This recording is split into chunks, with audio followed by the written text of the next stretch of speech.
Our state has some incredible problems. My name is Lynn Hinderrocker. I'm here to talk about that with you and talk about the trends that have shaped this state and dragged us in one direction or another. We're not really we're not realizing the dream we had way back in the early 2000s or even around 2008 or 9 or 10. My name is Lynn Hinderrocker. Welcome to WowBiz Nebraska. We're going to get it on right now. Hey, we're here at WowBiz Nebraska. I'm Lynn Hinderrocker. This is an exciting show. We're always talking about business evolution and innovation. We're introducing lots of people to you that I know you're listening to carefully because you want to be a more accomplished entrepreneur, a business executive, and this will give you an opportunity to do that here. So thanks for watching. This show, by the way, is brought to you by Curzon Promotional Graphics. You've heard me talk about them before many times for whatever kind of graphic, including the backdrop you see right here. Go to Curzon Promotional Graphics here in the Omaha, Nebraska area. Also, alphatech.com, the most convenient computer repair operation you'll ever hear about. Go to alphatech1.com, extremely convenient. We'll talk about them more later on, but we want to talk to Dawn right now. Dawn Howell from here in the Omaha area in eastern, or I guess it'd be western Iowa. Welcome to the show. Hi. Yeah. Hey, you know, you have been doing something that so many people that watch this show are all about. They want to invent a solution to a problem. And that brings us to our beautiful little puppy right here, right? Yes, that is a diaper wrap, but it can be used for many purposes, stabilizing the dog's back and also for anxiety. It helps my dogs calm down, and it's helped many dogs calm down, especially over the shoulder. Is that right? The back. Now, who would have known that? I mean, I definitely get the idea of a doggy diaper. I think it's very clever. And that's never been done prior to this time? Is that pretty much correct? Well, there's anxiety wraps. Okay, all right. The main purpose of this wrap is to hold a diaper on a dog. Okay. And how this all got started. Yes, please give us a brief background, because there's so much to discuss about the process, Yes. really.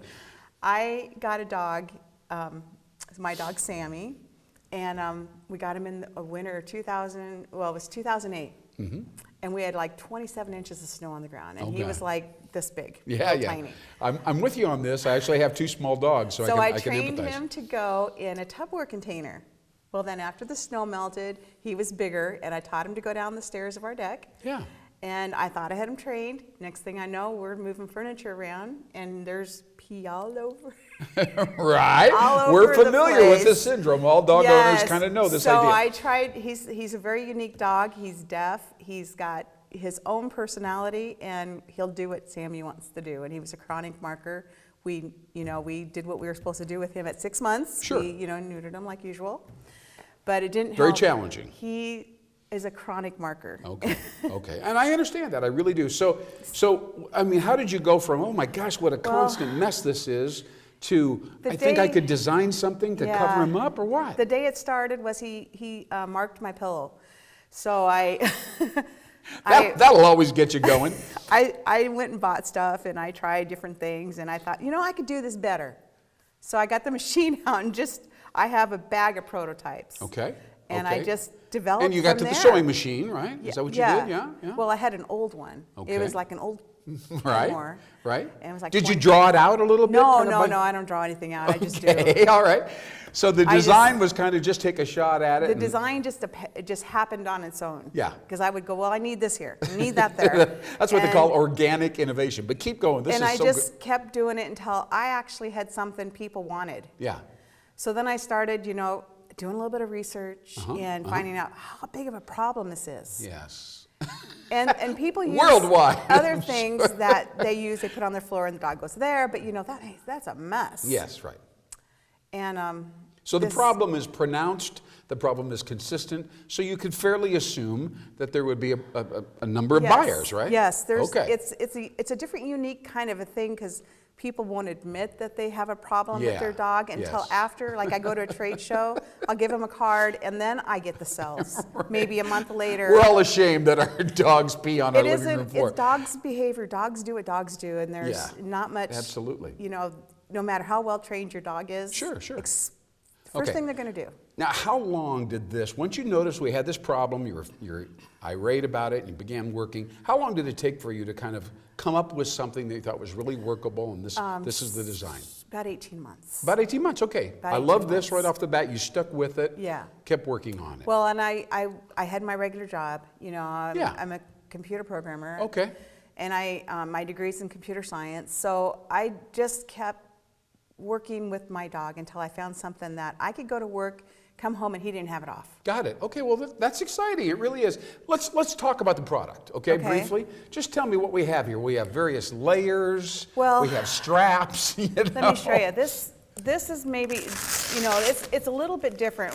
Okay, The so neck it goes across the back there. Right. And then, Certain parts of this got added after. So I originally just started with the wrap itself. okay. And Yeah. I thought, well, okay, I can, you know, this works. Right. Well, then people would come and tell me. I got it so far. I love Right. this idea. It takes about 30 seconds once you get used to doing it, Okay, you know. okay. Then people said, well, the shoulder straps come off, Yeah. you know, the suspenders. So I incorporated a little neck accessory. With Velcro. With and- Velcro, yeah. And cut lines so you can make it smaller, whatever. Got it. And then you can play with these straps, crisscross them or whatever. But my little handy little guy here doesn't need that. And you can adjust it And- a little bit. Yeah, and you know, he's got a pad on, Okay, a yeah. regular pad. Okay. You can't Now, Are tell. they replaceable, the pads, or Yeah, like it's the linings or an, something? It's an adult pee pad. Is that what it is? Okay. Yeah, right here. Okay, all No, right. I'm really. It's, No, I got you. And that's very bright of you to basically design this so that you could utilize that product that some other manufacturer created. Well, I have a patent on that too. Do you? Not on a pad, but on a diaper for dogs. Good for and you can you. also put a diaper on the dog. You put a hole in the diaper. Yes. I use a size 3 on Sammy, which Okay. is my 10. He's not 10 pounds. Uh-huh. Sorry, Sammy's only 7, but he likes the bigger diaper. So. Not too tight on him. So I use like a size 3 baby diaper, and I cut a hole in the tail and I wrap it around him. Then I put the pad in there. So it and- works for pee-pee and poo-poo, right? Yes, whatever Okay. you need it for to be a female I dog. mean, I don't know. Yeah. Okay. And now he's free to run, and that's not Sammy, but he's free to run wherever he wants to go, and he Okay. can mark whatever he wants to mark with no problem. Now, tell me about the anxiety thing for a second. I don't think I fully get that, but I mean, they just like having something around them that makes them Well, feel it's secure. the cow, you know, the cow effect when the cows are all swished together. You know how they're calmer when they're all together. Well, I've seen a lot of cows squished together. I didn't really realize that. Well, but I mean, when they're all the cows are together, somebody else came up with this. Okay. And it calmed the cows down. Okay. And I don't, Maybe you know, the warmth or something of the body. I don't know. Might be. you know, and so that's kind of anytime you swaddle a pet, whether it be with a t-shirt during a storm, wrapping it around themselves. I can relate to that. Yeah. I know. It Anytime does you- calm them down. Anytime you wrap, like if you have a storm, you don't need anything specific. You just wrap the dog up with something he's comfortable with. This is my a little blanket you or know, towel or something, huh? Well, I would say like a t-shirt with your smell on it would be Oh, the okay. best. That'd be even better. Sure. Okay, I got it. That's really interesting. And you Very just interesting. swaddle them in it. Yes, It yes, helps. yes. All right, let's talk about the business side of this. You have some global distribution. You have how does somebody, and you happen to be living in Glenwood, Iowa, which is just outside of Omaha, how do you find a manufacturer somewhere that says, oh yeah, we can make that for you at a reasonable price? How do you find those people, briefly? What happened with us is that our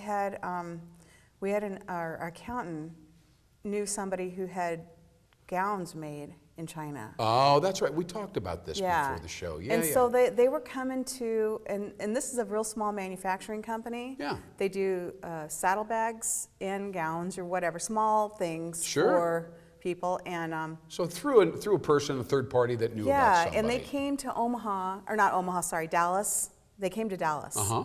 So we flew to Dallas to meet them. Yes. And they had already, I don't know if my accountant had already sent them something. They had already made a sample of my product. They were hustling. I love it. Proactive. They So I wanted get the business. there and I'm like, oh, did I make that? No, I didn't make that that. is really cool. So they kind of emulated your design. Yeah, they did a really good job. It was to sell us on them. Sure, sure, And they sure. did such a good job. So, and I never use a middleman. It's just me and them. Okay, yeah, absolutely. So how does this find its way to retail and the average person walks down an aisle, in a That's pet supply store It's or a what? little bit harder. Okay. That's a little or bit harder. online? You selling them online? I sell them online. I was doing Amazon for a while. Yeah. I still kind of am on, but I'm not doing Amazon right Okay. now for other reasons that, Okay. for this product. So Okay. I'm not fulfilling those orders right now. Okay, all right. Well, we understand as you go to market, there are a lot of variables and fluctuations that come up. I mean, I definitely can relate to that, and I think our viewers can as well. But I mean, I must say, I really admire your persistence on this. You worked with it, you identified a problem, you got for 18 months, you messed around with the sewing machine, you created a crude design, it got better and better. I mean, I really admire that, Dawn. Thank you. That's an awesome thing. And you've introduced, do you go to shows then, trade shows? I did trade shows for about 1.5 years. Okay. And then they're very costly. Yes. I do plan on starting them up again here, if I join this manufacturing company that is looking at us. Okay. So, and I think trade shows are in the process again. Okay. And then you almost have to travel all over the United States for them to get known. Yes, yes, and that is expensive, and flying, and bring a little exhibit and display. It's real cost. It's a lot. It's a lot of money, but it's well worth it. And if we ever get to the point where we develop my diaper that I have a patent on, because every dog that wears one of these would use diapers till it. Well, there's your profit margin, right? You can bring down the cost eventually with the mass production of this. We tried, and then charge for the inserts. And we tried to figure out how that cost would be, and that's a hard number to come at. Yeah. Well, you got to guess. You'll know the average customer will go through, 22 a week or 22 something. a week, exactly. A pack a week, right? Seriously? Yes. I got it right there. Well, you know I'd that say I a pack have dogs, of 18, right? yeah, a diaper, two Good for you. diapers a day, or at least 2 to 3 diapers a day versus 2 to 3 pads a day. Yeah. Because it's like a baby diaper; it absorbs in, and it doesn't, it doesn't touch their skin. Yeah. It pulls away. Beautiful. Well, I really love this product, and I appreciate you Thank coming you. here and explaining not just the product, but the mechanics and your experience with it. A lot of people are going to be inspired by just chatting with me about this and all the details and the commitment that you've made to it. It's really an awesome job. Good for you. Thank you. Good for you. Thank you so much for watching us here on WowBiz. I'm so proud to have Dawn Howell here, and so happy to introduce her product to you. And what is the name of the product? This is it's just the dog diaper app. Dog diaper, okay. It's the Dog on Gear dog diaper app. Plug my name in there. Outstanding, very good. Well, we'll talk to you very soon from WowBiz TV. I'm Lynn Hinderrocker, brought to you by Curzon Promotional Graphics and AlphaTech1.com. We'll get back to you very soon. I got a great new guest coming right up. Don't go away.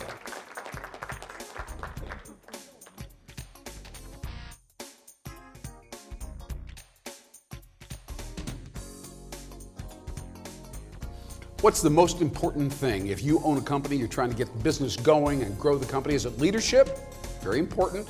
Culture? Absolutely critical. Strategy? Oh, extremely important. None of them really matter unless you have talent. Got to have talent on your team. Can't do anything with the rest of those 3 variables I just mentioned. Welcome back to WowBiz Nebraska. I'm Lynn Hinderrocker. I'm here with a very special guest of mine, Doreen Blakely. She's awesome, and she's in the talent industry, and we're going to talk to her in 2 minutes, or less, really, 60 seconds. But I'm going to chat with you real briefly right now about the sponsors of this particular show, Curzon Promotional Graphics. Take a look at the graphics behind me. Are these awesome? Absolutely. Curzon Promotional Graphics, been around 30 years, right? They can take care of little things, massive things, signs, unbelievable. Digital, the creative, the production, all that. Curzon Promotional Graphics, go there first. If you're saying, yeah, we should probably have some better graphics, got to spiff it up, All right, now, so that's it. Boom, boom. Next one. AlphaTech1.com. Now, you don't know about them. They're new, right? Curzon, 30 years old, but you don't know about AlphaTech1.com. I'm bringing you something fresh here. And we all sit around with our computers and they don't work, and the viruses and they're slow, and turn on the laptop, doesn't seem to come together quickly. Our computers are quirky. We never update them correctly. I could go on and on. AlphaTech1.com will come to your house, come to your office, extricate it, pull it out of the system, call you later, right? Give you a quote. If it's good, they'll go ahead and fix it, do a great job. They know what they're doing, very, very strong in that regard, and bring it back, all right? And bring it back within 48 hours. Really, really convenient, saves a lot of grief.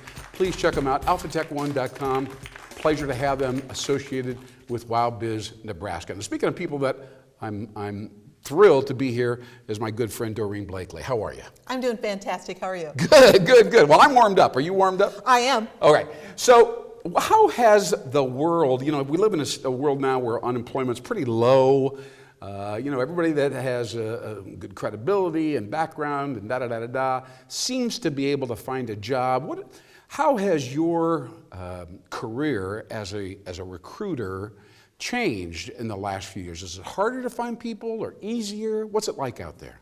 I think the dynamics of finding the actual people for the type of jobs that I fill is not as difficult as would be reflected in the unemployment rate. The statistics don't really imply that much about what you're doing. And you're dealing with professionals mid and senior level. Yes. I'm assuming. So they have that specific role, and it's just a matter of advancing their career to the next level. It's not responding to an ad that's on the internet. So that's where a lot of the technology has changed and how they respond to getting active candidates, where I'm working with passive candidates. Passive, yeah. They're not looking necessarily to do anything, but you find them. Now, how do you find them, Doreen? I mean, is it you're just scanning LinkedIn and going from there? Well, I've been in the business a really long time. I opened that door and you walked right through it, so, hey, that's on you. Yeah, so being in the industry as long as I have, I've made a lot of connections, and some of that comes into play that, yes, they could be on LinkedIn, they could be a reference check, any person I find on this, in a networking event. You just make a note of their name and so on, their background, and then you call them if something seems remotely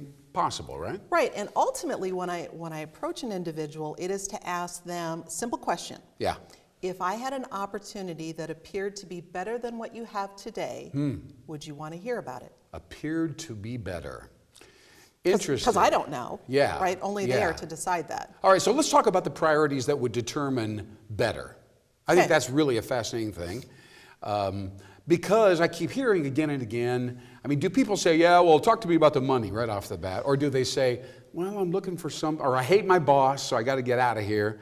Or is it about cultural fit?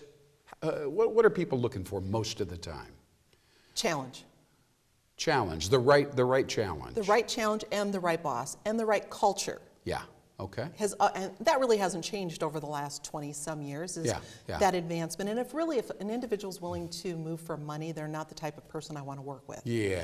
I can respect if the company hasn't been taking care of them and they legitimately aren't getting paid what the market should bear. Right. But if I'm just moving just for money, no. Probably not a good candidate. No. Because I want to be able to enhance their career with another role. Sure. Now, what would be an example? Let's just choose one example out of thin air. Maybe it's somebody's a VP of, maybe technology, for instance. All right, would that be an example? Let's do accounting, sales, or operations. All right. Well, let's say sales manager someplace, okay? Right. And why wouldn't a sales manager stay there? What kind of a challenge is a sales? Easier to sell stuff or a more interesting product? How do you know? What do you do? That's a good question, because it's really the variety of their job. With companies changing so quickly, that the product that they have to sell today is not the product that they have to sell tomorrow. Yeah, that's fairly And common. if this is archaic and nobody's buying it, and there's new technology out there that's replaced that, and the company is not advancing with the same technology, then that's a bad thing to be the sales manager in that company, unless they have resources and say, hey, go ahead and help us get ahead, regain our momentum.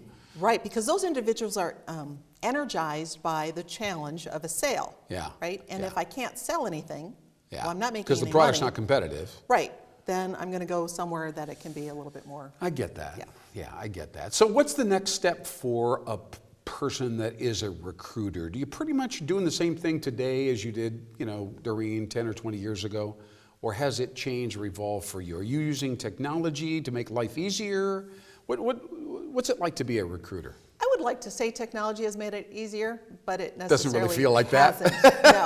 No, because you're dealing with people. Yeah. And in my business, from a sales perspective, I have a product that has an opinion from two sides. My candidate has an opinion about what they want in a future job.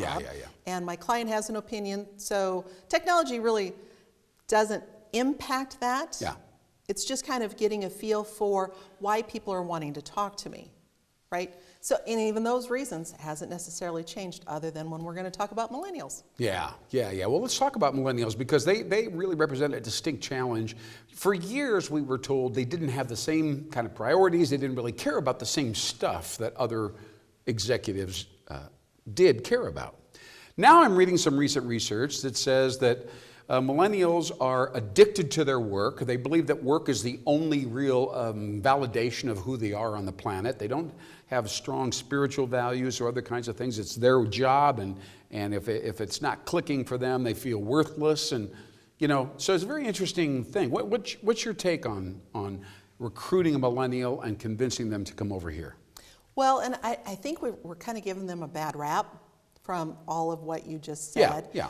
Because in reality, we've created our children, which Yeah. is the millennials. Sorry, I'm aging myself again. Yeah, right? no, that's right. On the fact that, we give them participation awards just for showing up. So what do you expect in a workforce?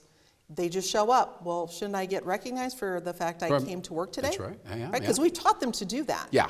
In reality, where now they really want to be able to, they're not the traditional 8 to 5 where the baby boomers, came to an organization, stayed there for 30 years, maybe had a little different challenge in their job. These individuals have had so much coming at them their entire lives. Think about how fast technology changes, how fast just reality changes. And also instant gratification is part of that whole fluidity and moving quickly and all that. Right. Yeah. So I think companies need to engage just that type of personality and accept it more, that there's nothing wrong with those individuals. They're just different than the culture that we've had in the past. Yeah. If I'm in an industry like, I don't know, we'll say accounting or something like that, and I have a dozen of these younger folks there, and they show up at work late, they leave early, they're a little bit aloof, and maybe don't seem to get the work done A+. They seem to maybe cut corners or something like that.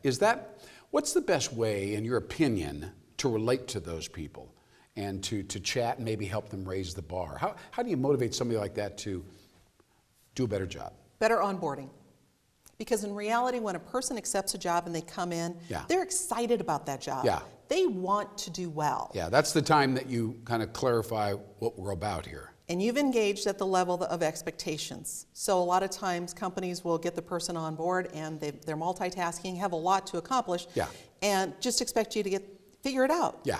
Well, they need to engage them better. They need to set expectations that, hey, this culture is you come in at 8 o'clock, you clock it. And that should have been set forth in the interview process alone. Yeah. Now maybe, let's flip it around quickly. Maybe the accountants in this particular case need to loosen up. Maybe there's something they can learn from the millennials in terms of maybe they'd be more productive if they left the office and go worked at Panera's and did their calculations there. I mean, I don't know, but I'm just saying, doesn't the millennial generation have something to teach the veterans that are running companies? Yes, I think they do. And believe it or not, accountants can be millennials all at the same time. Of course. That they've come up in that age. Sure.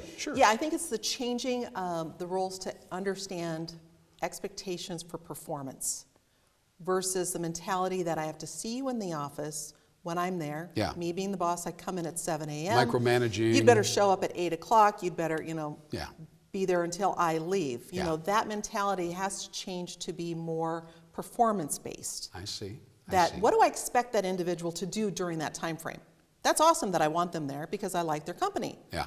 But what literally has to be done? Is it 5 meetings, because we can kill ourselves with meetings all day? Yeah. Or is it, I need to produce this amount and then go home? Yeah. Right? Yeah. Why do I have to stay around just to stay here?